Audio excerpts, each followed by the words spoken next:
Welcome to the Circuit of Success Podcast. The Circuit of Success Podcast. With your host, Brett Gilliland. Brett Gilliland, Visionary Wealth Advisory.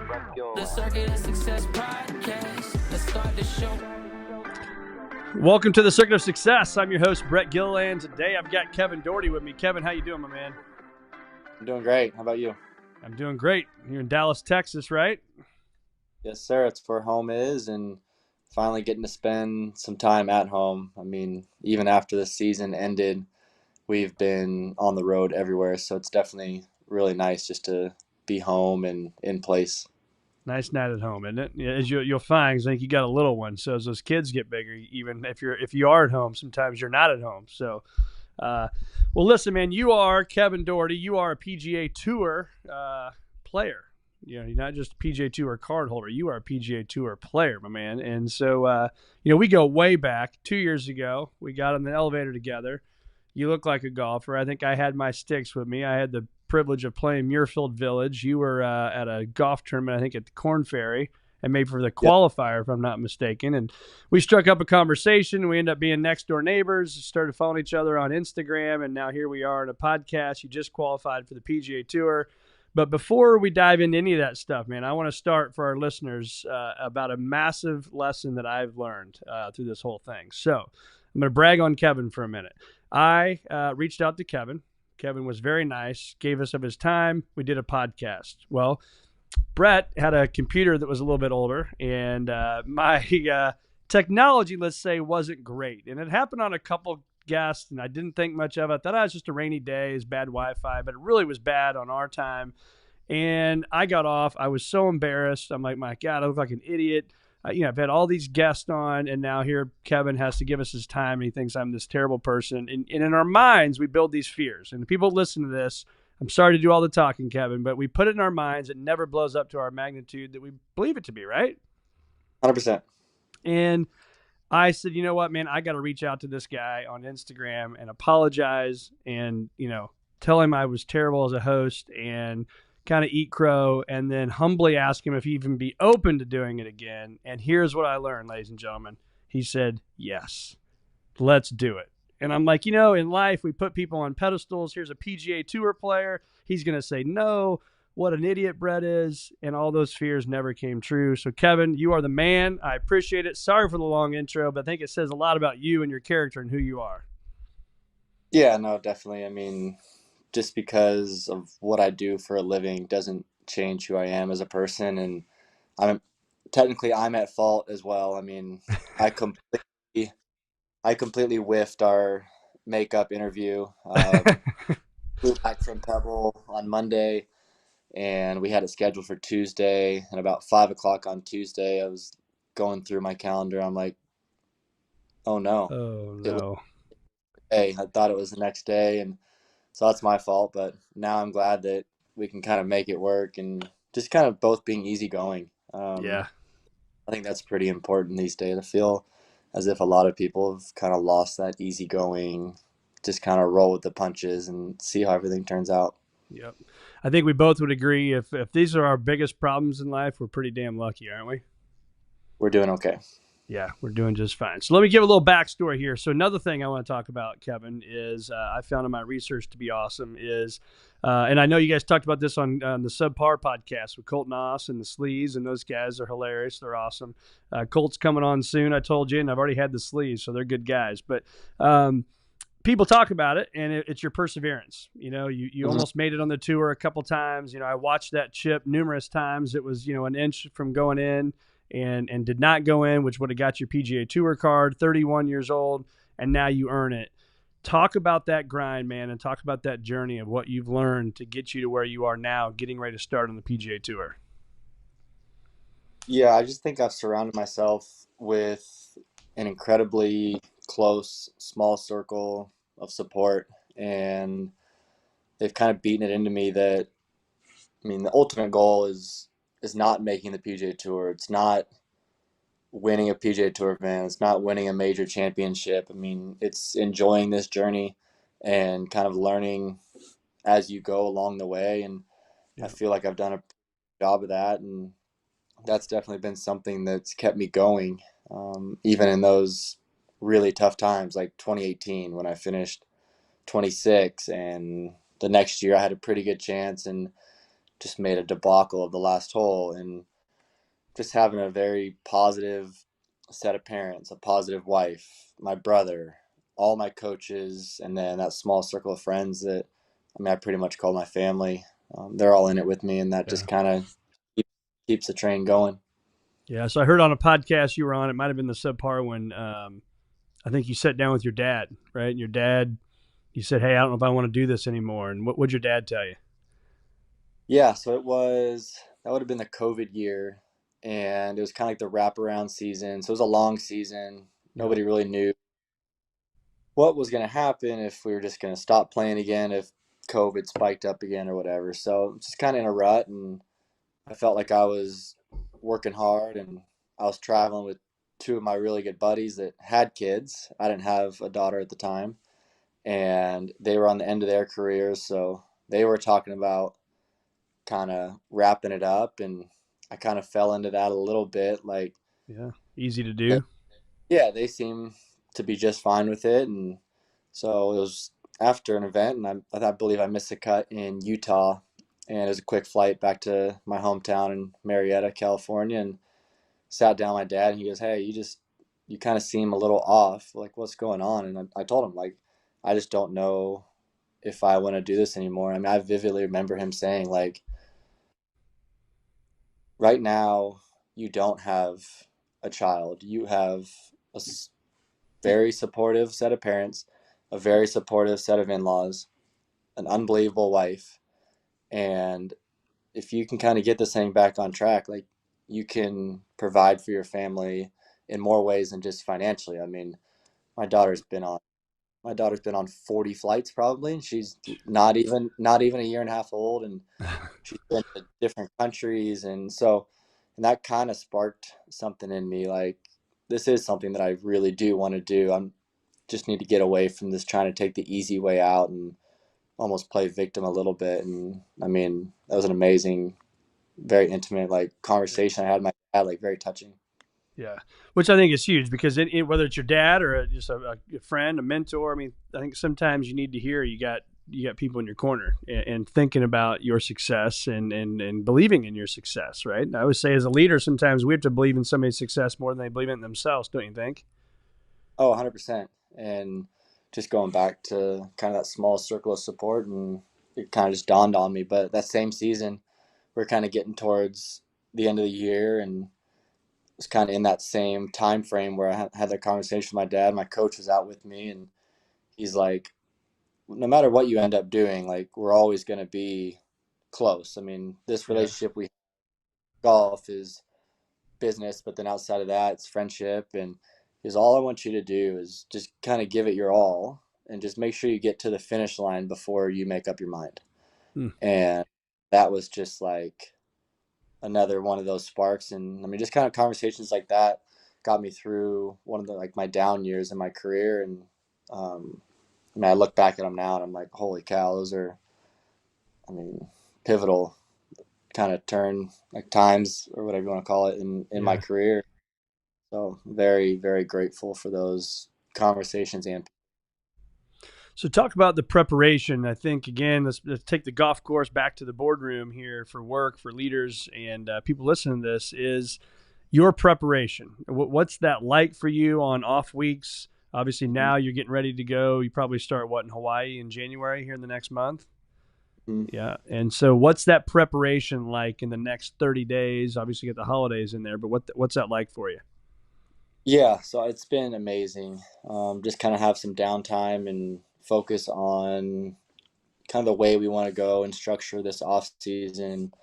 The way my personality is I'm kind of a like, don't leave any stone unturned. I mean, it goes from literally when I wake up in the morning to every meal that I put in my body, to my workouts, to the ways I structure my practice. I mean, pretty much speaking just golf. I mean, I have fundamental practice, skill development practice, and then games. And I try to just separate them, like, one third, one third, one third. I mean, so there's a bunch. And what's that like? So not to interrupt, but so that day, so is that like an 8 hour day? Is that 12 hours, 5, 4? What is that? Yeah. I mean, I'd say a normal day, I'd get up at 6 a.m. and pretty much from 6 to 6:30, I do all of my mindfulness stuff. I know we talked about it a little bit, and it's just pretty much a way, like you were talking about, those thoughts that come into your mind Yeah. that some get bigger. It's just a way to get rid of disruptive thoughts and just don't give them any credit because technically they don't really mean anything. No. Um, so I do that, and then I spend the morning with my daughter and my wife, and we always do coffee and an unbelievable breakfast. And by that time, she's about ready to go down for a nap, and I'm out at the golf course at about 10 a.m. And depending on who's out there or if it's just myself, kind of structures what I'm going to do for that day. I mean, I have kind of my non-negotiables that I have to get done every day with golf swing, short game, putting, stuff like that. And then if there's guys there, we'll go play a game and Yeah. then come pretty much So you're about a basically four. living every guy like me's dream, right? Is you get Yeah. permission every day to go practice your golf game and go play Yeah. a game of golf with your buddies. But really, it's work, and there's no air quotes in that. That legitimately is work, and how you're providing for your family. Yeah, it definitely is. And now I'll get home around 4:30, and I have a gym here at the house, and normally my wife works out with me at the same time. It's when Yeah. my daughter's down for her second nap and Yeah. dinner. And I mean, I'm pretty much asleep on the couch every night at 8:15. Dang. Bed at 9. I'm asleep by 9 if it's either on the couch and then I have to roll over into the bed, or I'm in bed pretty early. Yeah, another thing I heard too is, which I loved, and I thought this was really an abundant thinking, which is important, right, for anything, but is um, what you do on the road, even for your eating. I mean, how important that is for you, and kind of get detail with that if you want. But I think, Yeah. and they ask you like, that's not cheap, right? And it's not like, in golf, which is what I love about it and kind of don't like about it, is they're not signing you an $18 million a year contract and hoping you hit, 180 for the St. Louis Cardinals. You got to go out and earn it, right? But you are investing your dollars, extra dollars, into your food prep. So talk about that. Yeah, so the nutrition part kind of dawned on me. It would be my redshirt freshman year of college, and I got Oklahoma injured. State, by the way. Yep, I got injured in college. I fractured my L5, and I was out for the spring semester. And I'm like, this sucks. And Yeah. that's when I got fitness and nutrition. And I pretty much told myself that I'm never, under my control, I'm never going to get hurt again. If it's a small stabilizing injury that I could have avoided, like that's not going to happen in my book. And so I've just taken the deepest dive into it and found an amazing guy that I work with down in Encinitas, California. His name's Robert Yang. Very holistic. He has a very straightforward type of way of eating.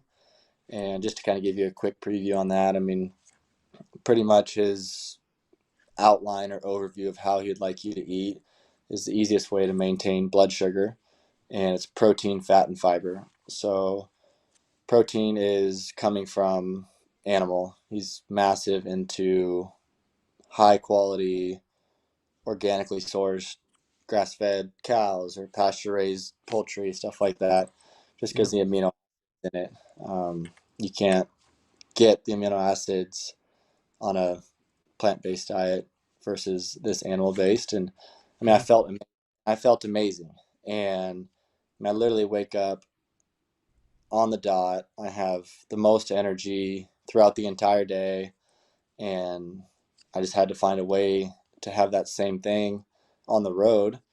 So we just started renting houses every week, and I just cook every meal just because I can control every single thing that goes into it. I mean, if you go to a restaurant and if they were to actually show you what was in whatever in a steak and vegetables, I mean, there's going to be terrible oils they use with Yeah. it.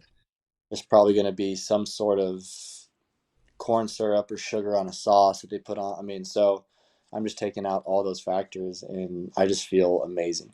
Yeah. I mean, what a commitment. So what do you do when you go to, I mean, obviously you got to go to events and, you know, your Mhm. sponsors and you go to nice dinners and all those things. So, I mean, what do you do if you're at a nice high end steakhouse? How do you order food? Yeah, I just go pretty much as plain as possible. I mean, I'll just get a very basic steak. I mean, say if we're going to a steakhouse, it would Yeah. be just a very basic steak, no sauce or anything like that, and Yeah. just get steamed vegetables. And normally, sometimes I'll have a baked sweet potato or just white rice or just something kind of easy like that, and just keep it very simple. I mean, Okay. like I don't eat any dairy, gluten, refined. Like I don't eat any refined sugar. I'll eat fruit, but no added sugars or anything like that. And fortunately, I think I got this gene where I don't like the taste of any sort of alcohol. Okay. So, I mean, I've tried literally great bottles of wine and high end tequila, and it all just tastes like gasoline to me. It's like, oh, this burns. Yeah. So So I no just, bourbon for you, huh? yeah, no bourbon for me. I mean, I just avoid it, all of it completely. So, That's awesome. That's yeah. awesome. Good for you. Talk about growing up. I think it's important. You and Ricky Fowler have a relationship, right? Both from the same hometown, Oklahoma State University. Talk about that. And I know you probably kind of right behind me here. What you can see this blue background here. That's Jackie Joyner Kersey, one of the greatest females athletes ever. And she's from 6 miles up the road. And I know a lot of people that have come out of that town and they said they saw somebody do it, right? They saw Jackie Joyner Kersey. And so what about Ricky Fowler for you? We came from a little bit of a small town golf mecca because even outside of Ricky, Champions Tour player and PGA Tour winner Tom Pernice Jr., Oh, he was there. yeah. They moved to California because Brooke, his youngest daughter, was blind, and there was a really good acupuncturist in Southern California. So Tom moved from Kansas City out to Marietta. So Wow. when I was growing up, I saw Tom when he was directly in the prime of his career on the PGA Tour, and then I also saw Ricky when he was eighth grade, ninth grade, 10th grade, when he was shooting these low 60 scores in these junior tournaments and amateur tournaments, and everyone was just like the next coming of Who is this Jesus. dude? Yeah, Yeah. dude. And just we struck up a friendship and practiced together every day, and we'd play with Tom. So I mean, that was pretty much. We had one other, which would probably be my brother, some of the other good juniors at the club. I mean, we had a competitive day every single day we were together with a current PGA Tour player, and then Ricky's obviously well on his way to becoming a golf Hall of Famer, Yeah. and able to learn from people who are better than you, I think is massive, and that was the main reason why I picked Oklahoma State Yeah. was I knew I was going to be a small fish in an extremely large pond. You know, I was there with Kevin Tway, Morgan Hoffman, Peter Uline, Taylor Gooch, Wyndham Clark, Wow. and we had to qualify every week. So I'm trying to figure out ways to beat these first team All Americans and now U.S. Open champion and live player of the year. And I mean, so just kind of pick and choosing from kind of each player and kind of molding your own and trying to figure out how to win is extremely valuable, I think, in my opinion. I put you on the spot earlier, so I can't do it twice. But man, imagine if you had to pick Wyndham Clark winning the U.S. Open or Taylor Gooch winning a quadrillion dollars in the Live Tour Player of the Year, right? That's that's a hell of a year for two of your buddies. Yep. And then, I mean, obviously Victor Yeah. with the cup, and it was pretty cool. We had a tournament up at Oak Tree National, little pro scratch in Edmond, Oklahoma about 3 weeks ago. And you walk into the pro shop and you got the FedEx Cup trophy on one side, and you got the Live Golf trophy on the other side because Victor and Taylor both play out at Oak Tree National. So it was Were they there? Victor was, yeah. Taylor had Okay. an outing. I'll be there. Yeah. Yeah. Victor had a hell of a year, man. That's awesome. So talk about walking in that locker room, man. So you're going in basically a month from now. You're going to walk in, and it's pretty cool as a guy that's following golf. Tiger playing today and teeing it up. I think I looked. He was +3 through 17 right before we started recording. So he's right there. He's 5 or 6 back, I think, or 7 back. But cool to see him back out there. But walk through, and I know you've played in PGA Tour events, so maybe it'll be different for you now. But as a PGA Tour pro, walking into that locker room, man, what's that going to be like for you, and how do you keep your game face on? Yeah, I mean, it's almost, since the season's been over, it's almost been a sense of relief, just because, I mean, this journey's been so long, and you never know if you're ever going to get there. I mean, you can do all the right stuff, and sometimes it's just not in the cards. And so I think kind of getting over the hump of getting that tour card has been a massive sense of relief, and I'm going to go in there and I'm going to enjoy every single week and every tournament. And I'm really trying to tell myself and remind myself to enjoy it, because I know the year is going to go fast. I mean, nothing's guaranteed. I mean, I could play 1 year, I could play 25 years. Yeah. So I'm just going to try to be as present as possible. I know that good golf is going to take care of itself, and I don't need to try and change my game to fit the PGA Tour and try to be someone else's game or anything like that. And I mean, I genuinely know if I go and I play good golf, then I'm going to play on that tour for a very, very long time. Love it. Because you got to be in the top 150 to keep the card? Top 125. Top 125, okay. 126 to 150 is still pretty much like a full card. Okay. And you get to play, and do you get to play in all the tournaments this year, other than, like, say, the Masters, things you got to qualify for? But do you get to play in most of the tournaments? Most of them, and then they have, including the 4 majors, they have those signature events that they're calling, where they've kind of created their own. It's like 60 or 70 man fields, no cut kind of deal. You can play your way into those throughout the season. Okay. And then obviously you can qualify for US Open, British Open, and stuff like that. So, I mean, I'll probably, if I had to guess, low 20s to mid 20s, so full season. Yeah, awesome. So I know these guys will be listening to this, so we're going to have a little fun, and we're going to talk about what the amateur golfer can do. These are 2 brothers, Mikey and Timmy Riley, and I'm going to take a lot of their money this summer coming up here in 2024. So what do I need to do as a guy listening to this right now, or gal listening to this that's a golfer? What do I need to do this season to be ready for golf, and then how do I get better throughout the year? So to be ready, I mean, you need to have a small list of just your daily fundamentals, and those should not change.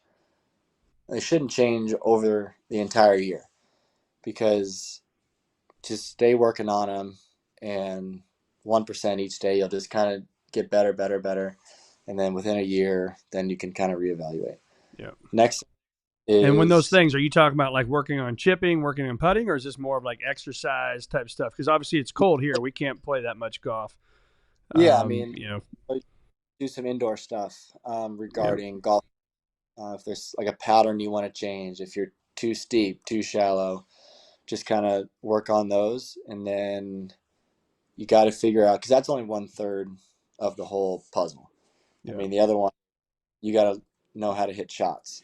So, I mean, that's why you'll see some guys with terrible golf swings beat guys with perfect golf swings, just because they know how to play the game of golf better.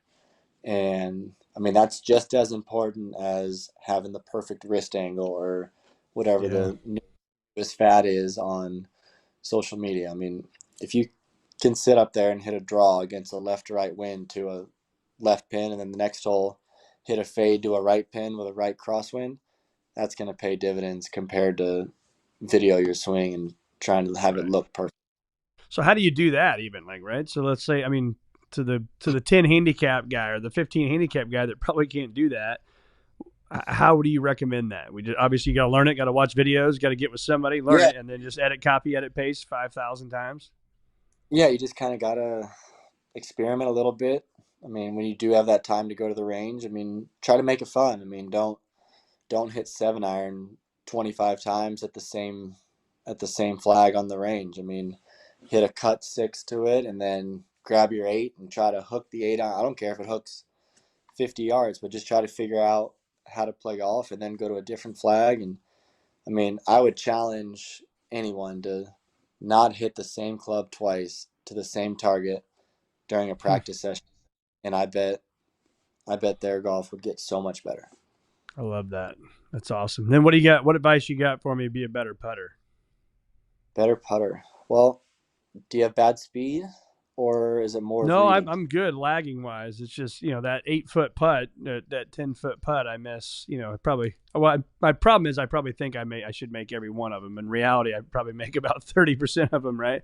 But Yeah. it seems like that's my game, and I'm solid from tee to green, and then I can't hit the broadside of a barn when I don't read putts very well.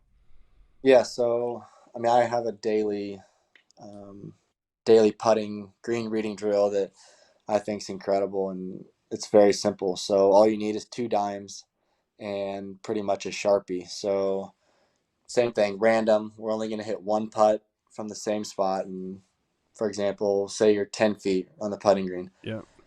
Ball down, just put a little black dot behind the hole to mark your spot. Get behind it, however you need to read it, however you do it on the course, do that. Put the black dot behind the ball or behind the hole? Behind the ball, Okay. Yep.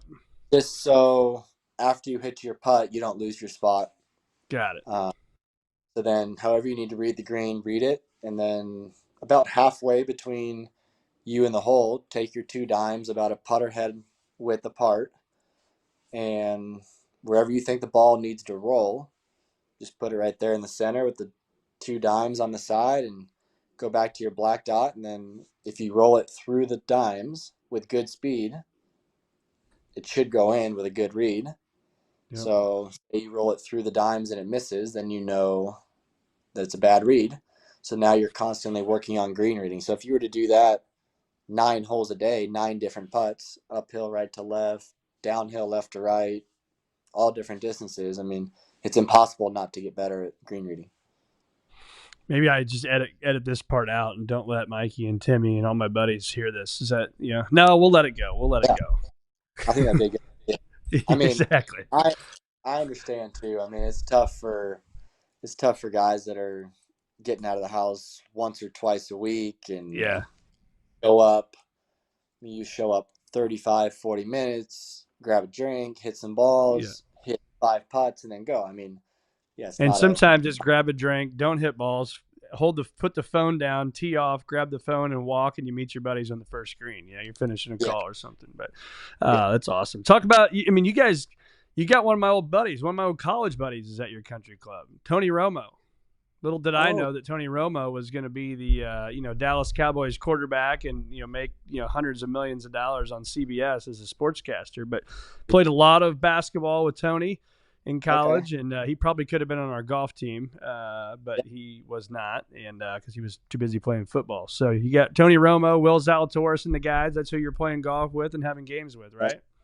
Yeah, I mean, fortunately, Merido has an unbelievable membership. I mean, everyone from kind of all the big sports around Dallas is a member there. Yeah. Pavelski, player. We got Ian Kinsler, who played in the MLB, and Romo, and there's 20 pros. Martin Flores, Sebastian Munoz, Taylor Moore, PGA Tour winner, Davis Riley winner. And we're all pretty much on the same schedule, so it's very, very easy to get a game, and that's kind of the easiest way to recreate tournament feels when you're playing Romo with infinite money against. Right, exactly. And wanting strokes too. He's wanting to pop on how many holes. Oh yeah. No, he definitely tries to win the bet on the first tee. He's how good a negotiator are you?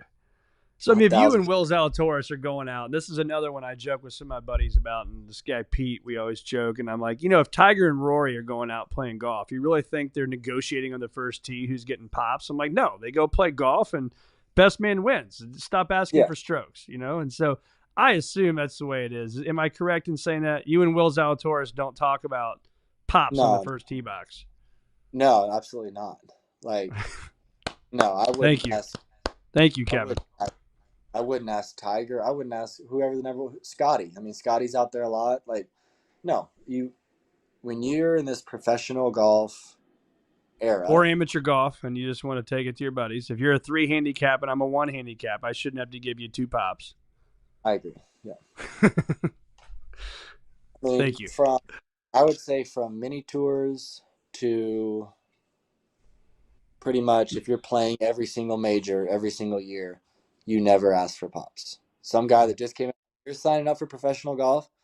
Like if you're asking for pops, like you're probably in the wrong industry. You gotta have the faith that you can go out and you can just drum these guys.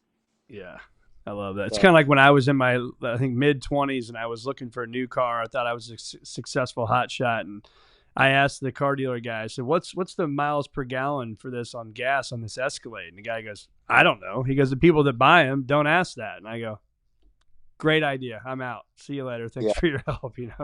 Don't need pops. So, last few stuff we're going to talk about, but a cool story, man. And I think about putting yourself in the right spot. Justin Timberlake, tell us that story. You talked about that last time when we recorded, and tell me that story. yeah. So just golf being such a small world. Grayson is one of my sponsorships for clothing, and Great I'm close. stuff, by the way. Unbelievable. And I'm close with Morgan Hoffman, and who started Grayson after leaving Polo. And we just kind of went on a boys' trip up to New York. Morgan has his own single engine Piper Mirage, so we kind of flew around the country and played all some like great golf spots and everything like that. And we stopped up in New York where Charlie Schaefer, who's also another big name in Grayson, designer from RLX that went to Grayson. So we're going to play golf with him, and he kind of had the relationship with Justin, and we're going to play Liberty National. So we show up the next day. I mean, I'm just thinking it's me, Morgan, and Charlie, and show up, and yeah, the fourth was Justin Timberlake. Like, holy shit. Yeah. So we're playing golf, and he was amazing. He was a complete boy's boy, having fun, shooting the shit, just kind of doing everything that you and your buddies would do. Yeah. And as kind of the round was coming to an end, he was just saying, hey, like, if y'all ever want to come to a concert, let me know.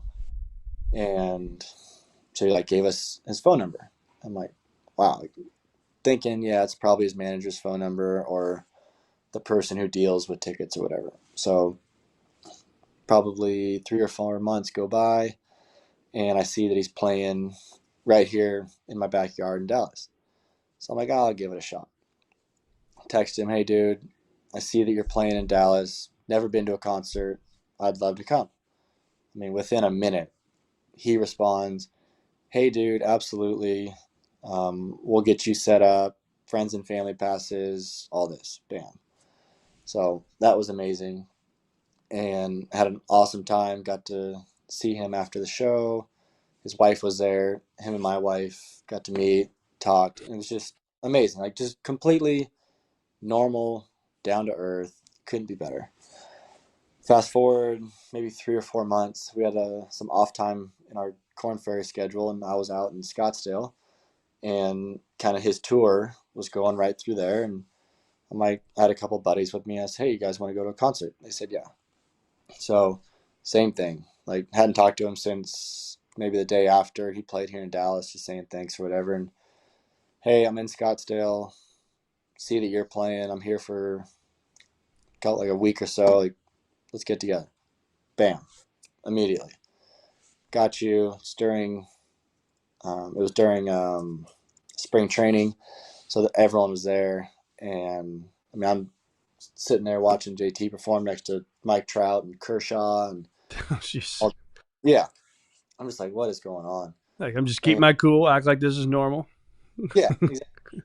So kind of same thing after, like, as the show starts to wind down, like they kind of filter us just kind of into like a big like room, kind of where he hangs out after. And That's when Aaron Rodgers was there and Dayton Danica Patrick at the time, and Mm-hmm.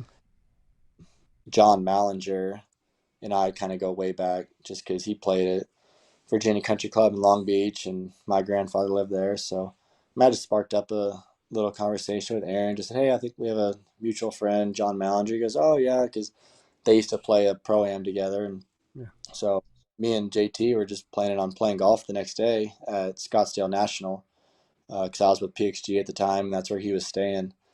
And he just invited Aaron, and so show up the next day, and on the first tee, it's myself, Justin, Aaron, and Justin's manager. And I'm just hanging out with the who's who. And I Right. mean, the best part that I've been around guys of that stature that absolutely suck. And like, Yeah. I'm like, oh, whatever. Like, you're not worth my time. And I mean, I couldn't be like more truthful when I say Aaron and JT are just so down to earth, genuine, and just kind of actually care about like the people they're around. So That's awesome. Well, it looks yeah, like Aaron Rodgers may be coming back, man. How cool would that be? I mean, after tearing your yeah, Achilles, it's impressive. I mean, it's inspiring kind it of is.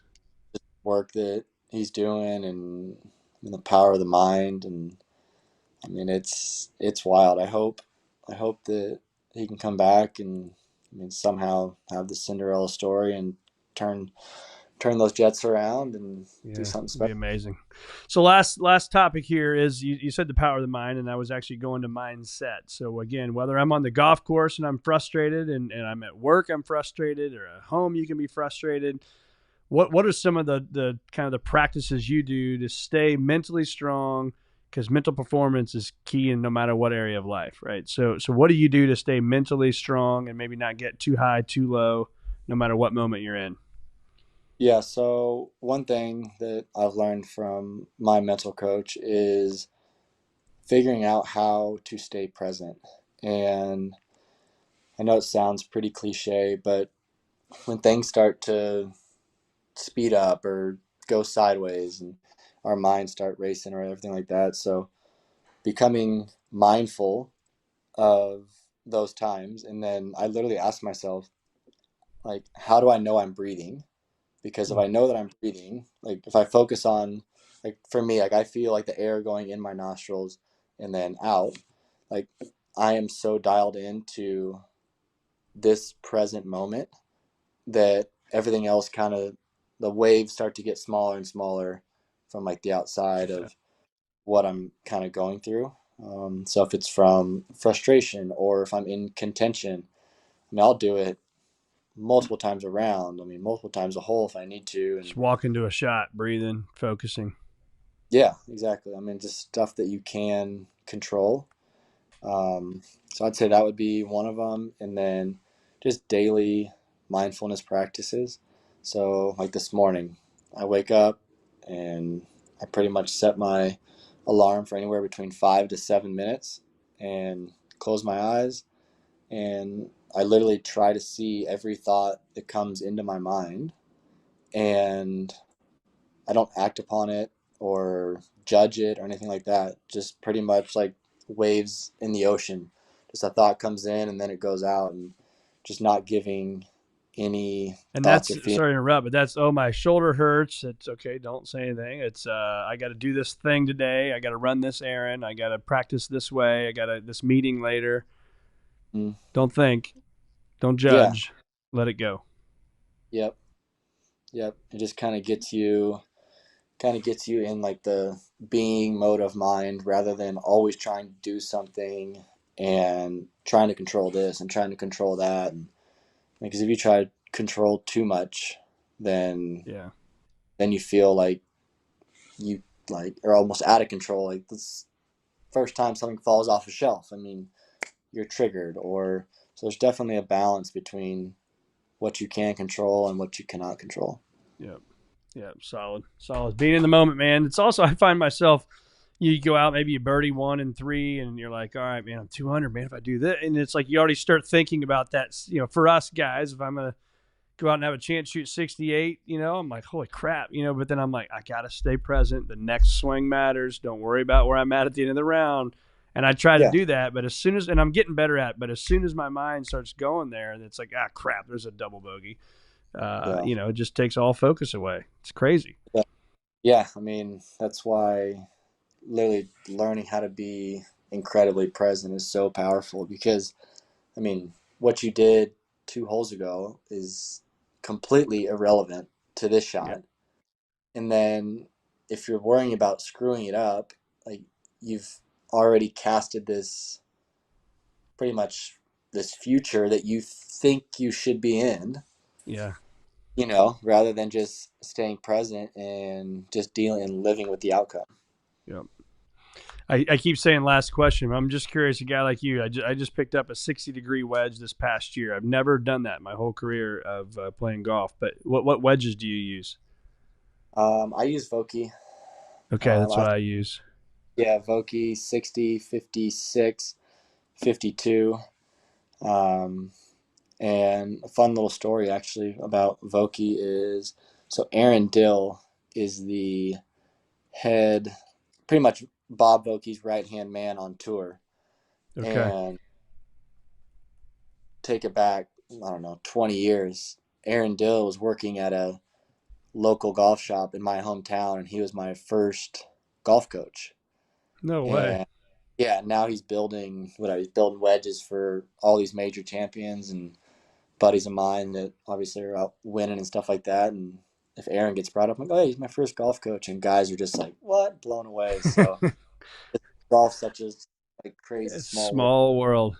That's small. My 13-year-old's pumped, man. My mom and dad got him a 52, a 56, and a 60 Vokey for Christmas this year, and he just cannot wait to get those bad boys. So, man, I could keep talking golf all day long, but man, you are going to be you're going to have a big fan. We're going to be watching you, man. We're going to be rooting you on, and maybe I'll come out and see you this year on tour. But hang with me while I turn this off. But thanks so much for being on the Circuit of Success.